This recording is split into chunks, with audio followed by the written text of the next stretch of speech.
你或许被小说骗了太久，那个被戏说为气量狭小的周瑜，其实是正史里让曹操忌惮、孙权倚重的江东真正脊梁。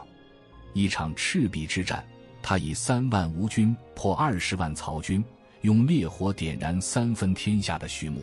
36年人生，他从书县少年到东吴统帅，用忠诚与胆识为孙氏撑起半壁江山。史书说他精音律，多才艺，军帐中能辨琴弦错音，江面上敢以火攻破敌。时人赞他性度恢阔，连老将程普都叹与公瑾交如饮醇醪。可就是这样一位文武双全的旷世奇才，却被后世演绎蒙上妒贤嫉能的阴影。今天我们撕开虚构的面纱，从卢将军的少年岁月开始，走进那个真正雄姿英发的周瑜，看他如何与孙策结下生死情谊，如何在江东动荡时稳住大局，又如何在赤壁江面以一把火照亮东吴霸业的开端。他的一生短暂如流星，却足以让整个三国为之璀璨。公元175年，东汉末年，战乱的序幕刚刚拉开，一个显赫的家族在卢将军诞生了一位少年，他就是周瑜。周瑜的家族世代为官，声望卓著，这意味着周瑜自幼便受到了极佳的教育，耳濡目染的都是家国大事，经纶济世之道。周瑜自幼精通兵法，更以音律闻名，时人传曲有误，周郎顾。即便是酒酣宴饮时，他也能敏锐察觉琴弦错音，这份细腻与精准，日后更化作他战场上的洞察力。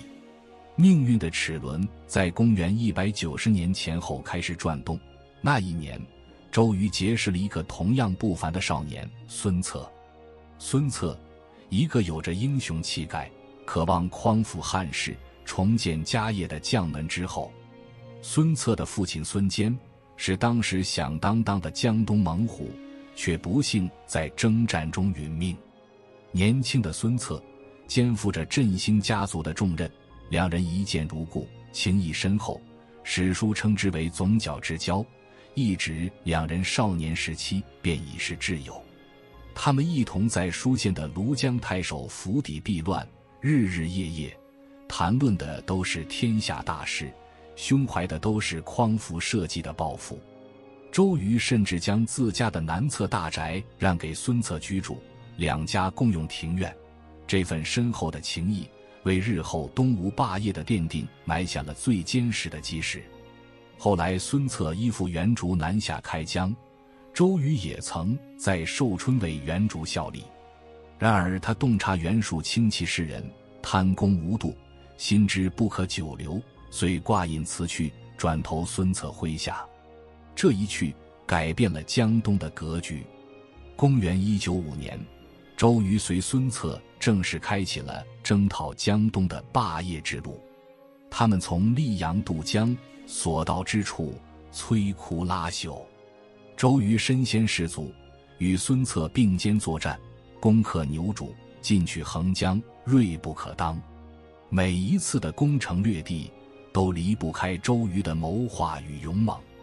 在征讨秣陵的过程中，孙策与周瑜曾遭遇严峻挑战，但他们凭借着过人的胆识和高超的兵法，最终成功拿下了这块军事重镇，为未来的建业城奠定了基石。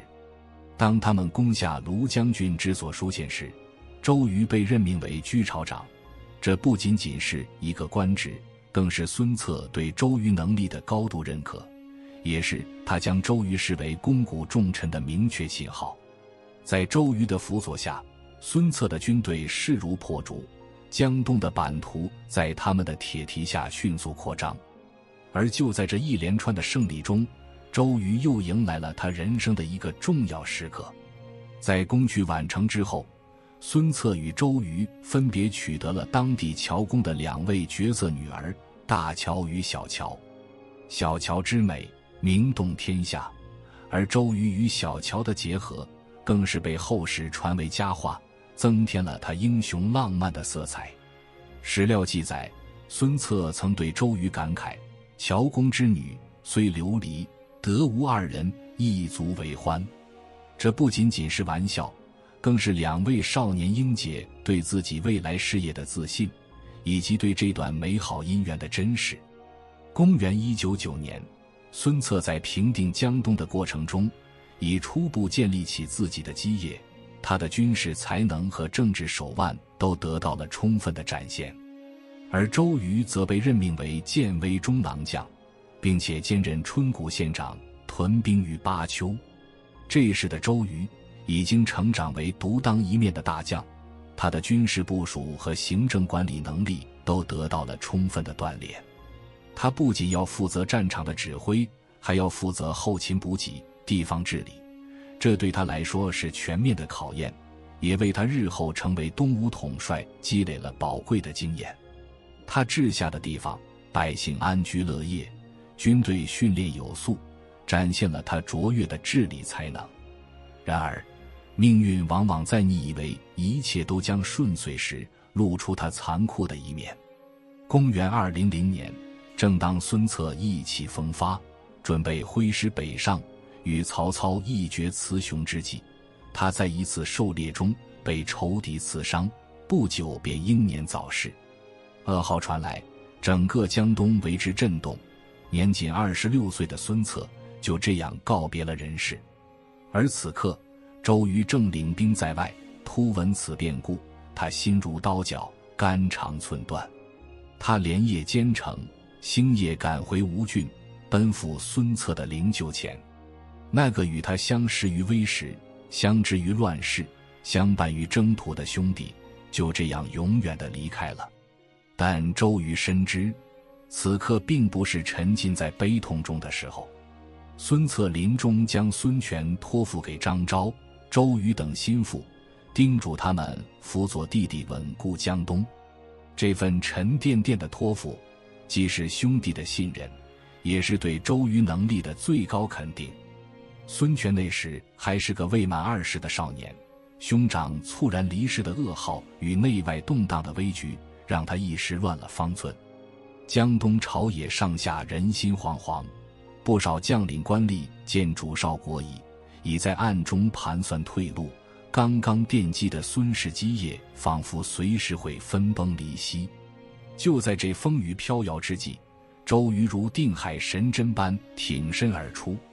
他没有多余的豪言壮语，只用2件事稳住了人心：一是当着众臣的面郑重向孙权行君臣大礼，以自身表率明确了孙权的正统地位；二是私下为孙权剖析局势，字字恳切地劝导：将军承兄长遗志，臣等必倾力辅佐。眼下江东最要紧的是稳住阵脚，以和为贵，待根基稳固，再图进取。这番举动与话语，如一阵清风吹散了吴郡朝堂的恐慌，局势渐渐安定下来。不过，周瑜虽以威望镇住了大局，军中却仍有老将对这位年轻统帅心存芥蒂，其中资历最深的程普尤为突出。程普是追随孙坚、孙策2代征战的宿将，见周瑜年纪轻轻便手握重兵，常以江东元勋自居，公开场合不乏讥讽之词，甚至在军务调度上故意设置阻碍。面对这般轻慢，周瑜始终以大局为先，从未与之计较。议事时总是先征询程普的意见，作战时将关键任务托付于他，日常相处更恭恭敬敬地以成功相称，言行间毫无少年得志的骄矜。日子久了，程普被周瑜的胸襟气度彻底折服，逢人便由衷赞叹，与周瑜相处就像品尝最醇厚的美酒，不知不觉便被他的人格魅力深深感染。这段将相和的佳话，正是周瑜性度恢阔最鲜活的证明，也让江东文武看清，这位年轻统帅不仅有决胜千里的军事才华，更有容天下难容之事的胸襟。那些原本蠢蠢欲动的豪强与心思各异的臣子，见周瑜如此忠诚且威望日隆，再也不敢有非分之想。孙权对周瑜的信任也从这时起超越了旁人。他将江东兵权尽数托付，大小事务必与周瑜商议。这份毫无保留的信赖，足以见得周瑜在孙权心中无可替代的分量。在他的辅佐下，孙权很快便稳固了权力，江东的局势也逐渐平稳下来。周瑜用他的忠诚与智慧，为东吴政权的平稳过渡立下了不世之功。他不仅是孙权的兄长辈，更是他的引路人，是那个在狂风暴雨中为孙权掌舵的定海神针。接下来的几年，周瑜继续辅佐孙权，巩固江东的基业。他率军征讨叛乱，平定山岳，使江东之地日益安定。他整顿军务，训练将士，使得东吴的兵马日益精锐。他不仅仅是孙权的军事统帅，更是孙权的政治顾问。他深刻理解孙权年轻，经验不足，因此在许多决策上都会给予孙权细致入微的指导和建议。每次孙权遇到疑难，总会私下向周瑜请教，而周瑜总能给出切中要害的回答。他们的君臣关系不是简单的上下级，更像是父兄般亦师亦友的信任与依赖。周瑜的忠诚与能力，让孙权在位初期能够稳健地度过最艰难的时期，为日后的三分天下奠定了坚实的基础。然而，真正让周瑜名垂青史的，是他人生中最为辉煌的一笔赤壁之战。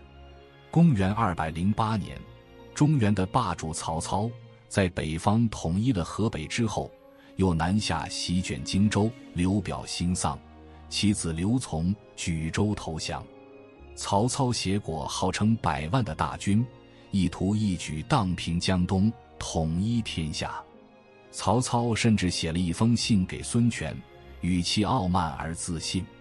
这封信与其说是告知，不如说是宣战，更是一封赤裸裸的劝降书。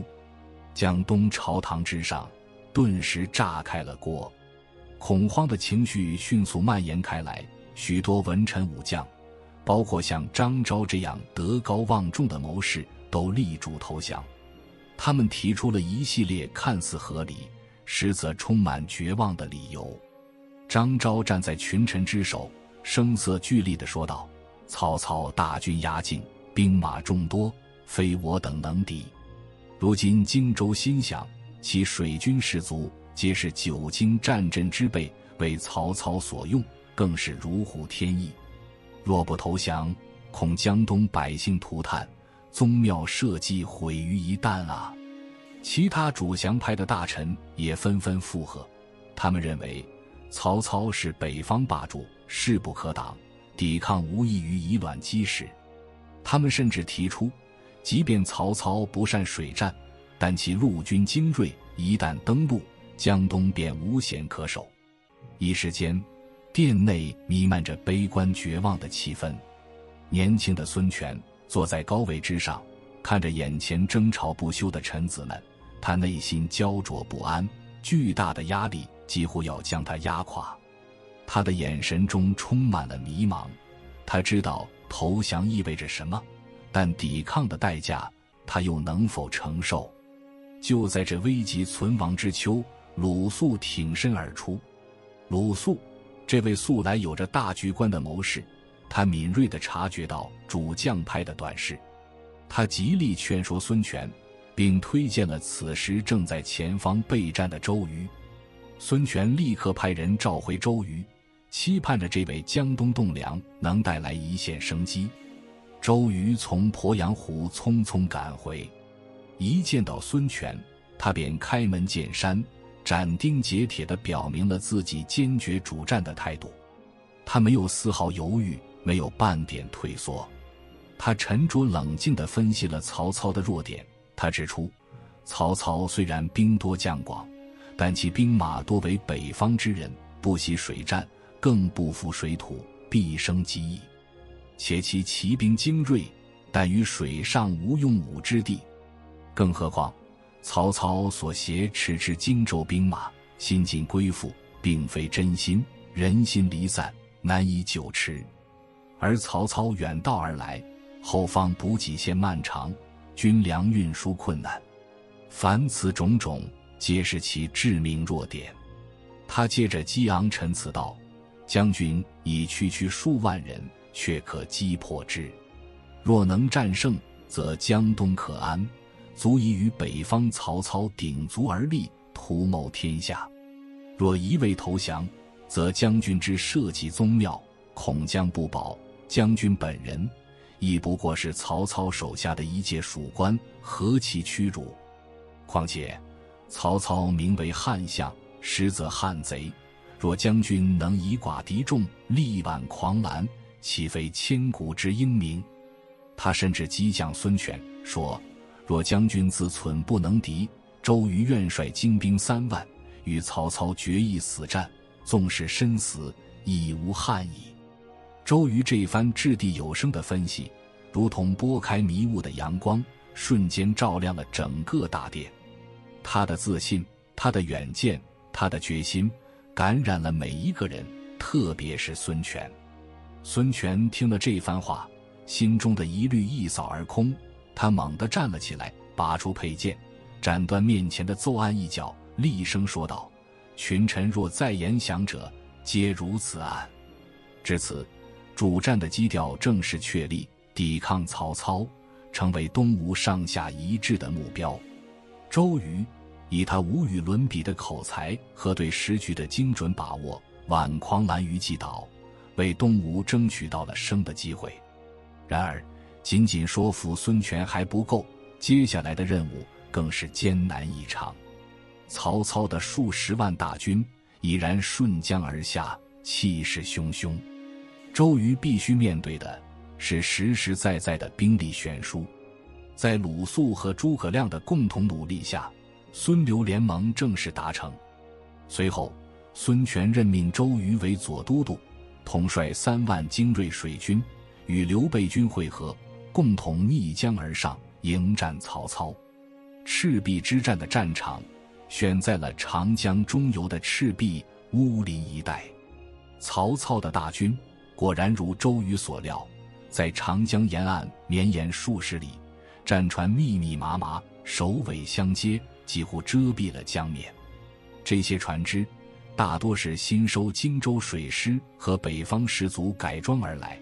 曹操为了避免北方士兵不惜水战而运船，将战船首尾相连，用铁索固定，铺上板子，以便士兵在船上行走如履平地。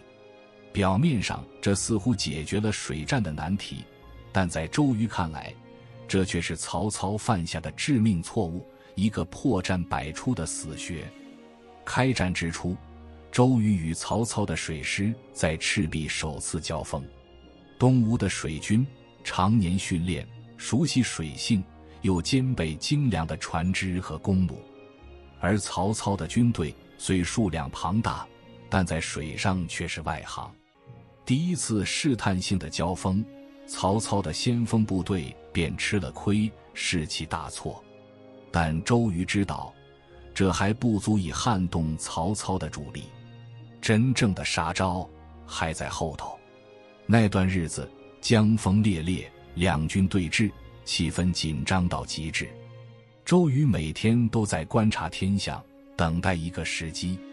老将黄盖向周瑜献上诈降之计，亲笔致信曹操，称江东兵少势弱，难以拒曹，愿率部归附。曹操虽有疑虑，终被其言辞打动，允其投降，完全没有察觉到这是一个精心设计的陷阱。万事俱备，只欠东风。数日之后，一个清晨，一阵突如其来的东南风开始在江面上呼啸，这正是周瑜期盼已久的时刻。他果断下令，让黄盖率领的船只装满柴草、油脂，用布幔遮盖，伪装成满载粮草的模样，缓缓驶向曹操的船队。船上插着青龙旗，旌旗飘扬，看起来毫无异样。当船队驶进曹操的连环战船时，黄盖一声令下，船头火把齐燃，烈焰瞬间冲天而起，火船如同离弦之箭，借助风势猛烈地撞向曹操的连环战船。那一刻，长江之上火光冲天，熊熊烈火借着东南风的怒吼，瞬间吞噬了曹操的船队。那些被铁索连在一起的战船根本无法分散，它们紧密相连，反而成了火势蔓延的最好载体。木质的船体，干枯的甲板在烈焰之下噼啪作响，发出令人毛骨悚然的哀嚎。浓烟滚滚，遮天蔽日，将整个江面染成一片火海。曹操的士兵们，许多人根本来不及反应，便被烈火吞噬，更多的人在惊恐中跳入冰冷的江水，却因不惜水性或者被慌乱中的同伴踩踏，溺毙其中。火光照亮了整个夜空，也将曹操统一天下的美梦彻底焚烧殆尽。周瑜和程普率领大军，趁着火势大起，士气正盛之际，发起猛烈攻击。战船如离弦之箭，冲入曹操的残余水师。东吴的将士们在周瑜的指挥下，个个奋勇争先，杀声震天。曹操的陆军在岸边眼睁睁看着自己的水师被烈火吞噬，心胆俱寒。他们被冲天的火光映照得面色惨白，在混乱中各自逃命。那场面是何等壮烈，又是何等惨烈！曹操最终仓皇败退，狼狈地沿着华容道逃回北方。赤壁之战以周瑜的完胜而告终。这场战役是中华历史上以少胜多的经典战例，也是决定三国鼎立格局的关键一役。它彻底粉碎了曹操统一天下的美梦，为东吴和蜀汉赢得了宝贵的生存与发展空间。周瑜以他惊人的胆识、卓越的军事指挥才能和对战局的精准判断，创造了一个几乎不可能的奇迹。他的英名自此响彻天下。赤壁之战后，周瑜并未停歇。他深知荆州乃兵家必争之地，是连接南北、沟通东西的战略要冲，若不趁势夺取，将来必成大患。于是他马不停蹄地率军攻打曹仁镇守的江陵。江陵城池坚固，曹仁更是曹操手下的一员悍将，此战历时1年之久，战况异常惨烈。周瑜甚至在一次攻城中被刘建射中右胁，伤势极重，但他忍着剧痛亲临前线，激励将士。他说：“将军不下火线，岂有士卒退却之理？”这份坚韧和决心极大地鼓舞了东吴将士的士气。最终在周瑜的苦心经营和将士们的浴血奋战下，江陵城池被攻破，曹仁被迫撤退。周瑜因此役被任命为偏将军，兼任南郡太守，屯兵江陵。占据江陵后，荆州部分郡县归于东吴。周瑜开始思考江东的未来。他深知刘备虽然在此战中与东吴联盟，但他寄人篱下，志向不小，绝非久居人下之辈。他曾向孙权进言，刘备以枭雄之姿，反复无常，且有关羽、张飞等虎狼之将辅佐，终非池中之物。其若久留荆州，日后必为我江东之患。不如趁早将其迁居吴郡，分以美女，后以珍玩，隔离其与部众，可使其羽翼渐减，最终将其制约。这份远见着实令人惊叹。然而孙权考虑到当时还需要刘备牵制曹操，并未采纳周瑜的建议，只是将南郡的公安暂借给刘备，供其立足。后来的历史发展恰恰印证了周瑜的担忧。然而周瑜的目光并未止步于此。他心中有着更为宏大的抱负，他不仅要为东吴守住基业，更想帮助孙权统一天下。公元210年，周瑜向孙权提出了一个震动朝野的宏伟战略构想——曲蜀计划。他上书孙权，详尽阐述了他的战略部署。周瑜的构想是：首先，他亲自率军西进，攻取益州，那里的益州牧刘璋暗弱无能，易于攻取。攻下益州后，便可据险而守，拥有进可攻退可守的战略纵深。其次，待益州稳固，周瑜便可联合益州之兵，进一步北攻汉中，威胁曹操的关中地区，从而将整个天下纳入囊中。届时，便可与曹操划江而治，甚至最终吞并曹操，完成统一大业。至于刘备，周瑜认为，一旦益州与汉中到手，刘备在荆州便如同困兽，可轻易将其制服。周瑜还极力主张应立即将刘备迁移到吴郡控制起来，为其广筑工事，多赐美女珍宝，消磨其意志，同时将关羽、张飞二人分开调遣，使他们无法形成合力。如此，刘备便如笼中之鸟，不足为患。消除了这个后方隐患，他便可全力西进曲蜀。这是一个何等宏伟而大胆的战略！他清晰地勾勒出东吴未来发展的方向，展现了周瑜远超常人的战略眼光。他不是一个仅仅满足于防守的将军，他是一位目光长远、胸怀天下的统帅。他看到了东吴未来统一中国的潜力，他希望能够帮助孙权完成孙氏父子2代人的夙愿。孙权对周瑜的这个计划深以为然，他完全信任周瑜的能力与忠诚，当即批准了周瑜的西征益州计划，并派遣他回到江陵，为出兵益州做准备。周瑜回到江陵，心中充满了对未来的憧憬与壮志。他亲自部署兵力，调集粮草，训练士兵，一切都在有条不紊地进行着。他常常在地图前驻足，一遍又一遍地推演着西征的路线，设想着攻取益州之后的种种可能。他仿佛已经看到了东吴军队从巴蜀之地一举攻入中原，统一天下的景象。那份即将实现抱负的激动与喜悦，让他精神百倍。然而，天不遂人愿。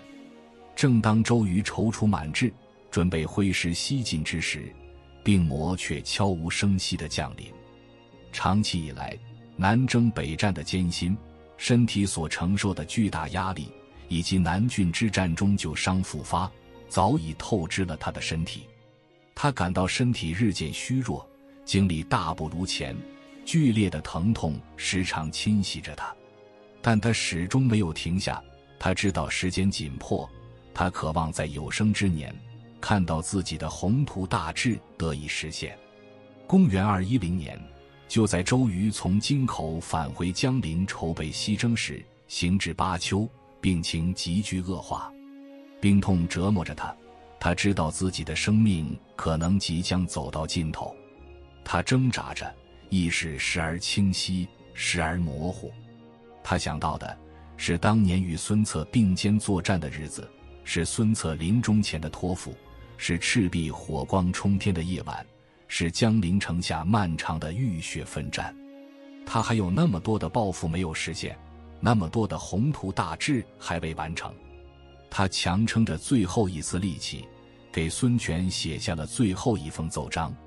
这一封奏章字字泣血，饱含着他对东吴基业的深切关怀，以及对孙权的无限忠诚。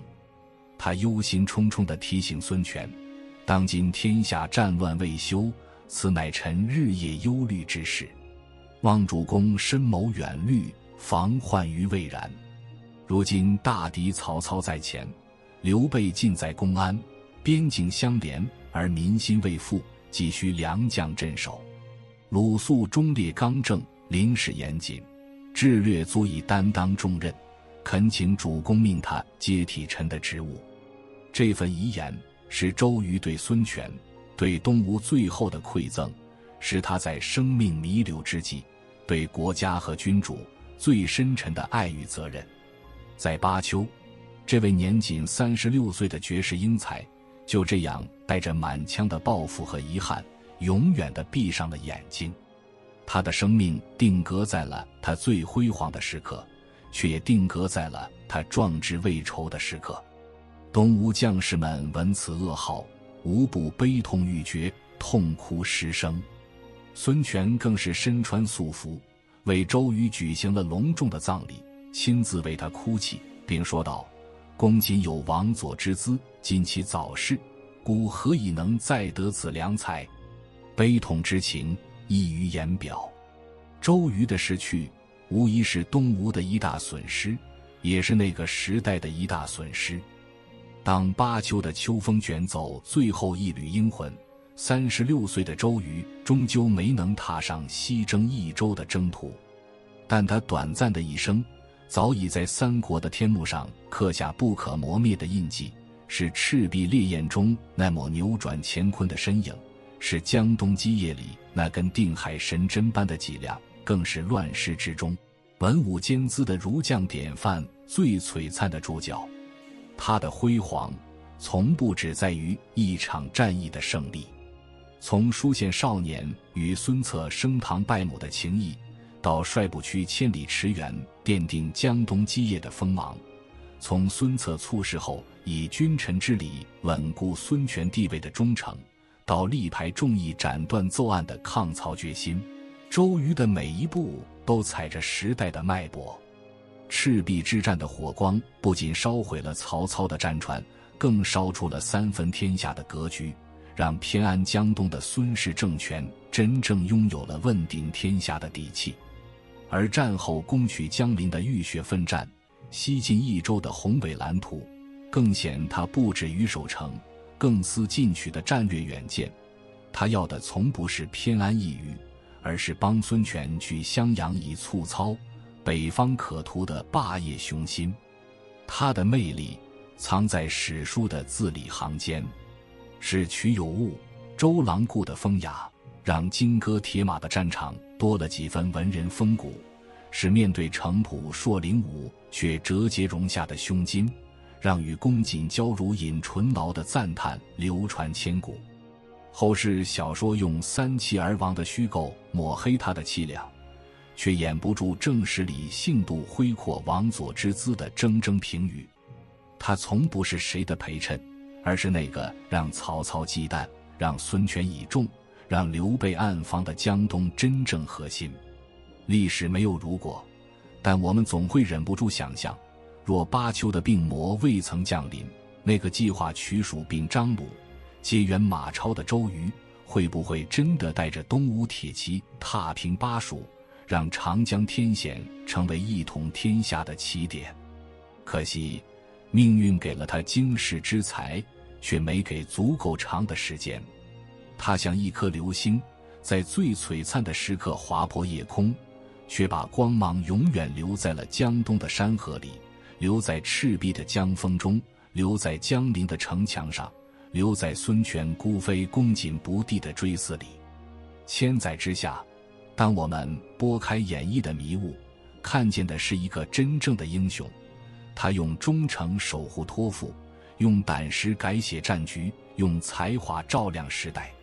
短暂的生命从不是遗憾，而是证明真正的伟大从不在乎时长，只在于是否在有限的岁月里燃尽自己，照亮前路。周瑜做到了，他的名字早已与江东的霸业、三国的传奇永远镌刻在一起，成为后世仰望的星辰。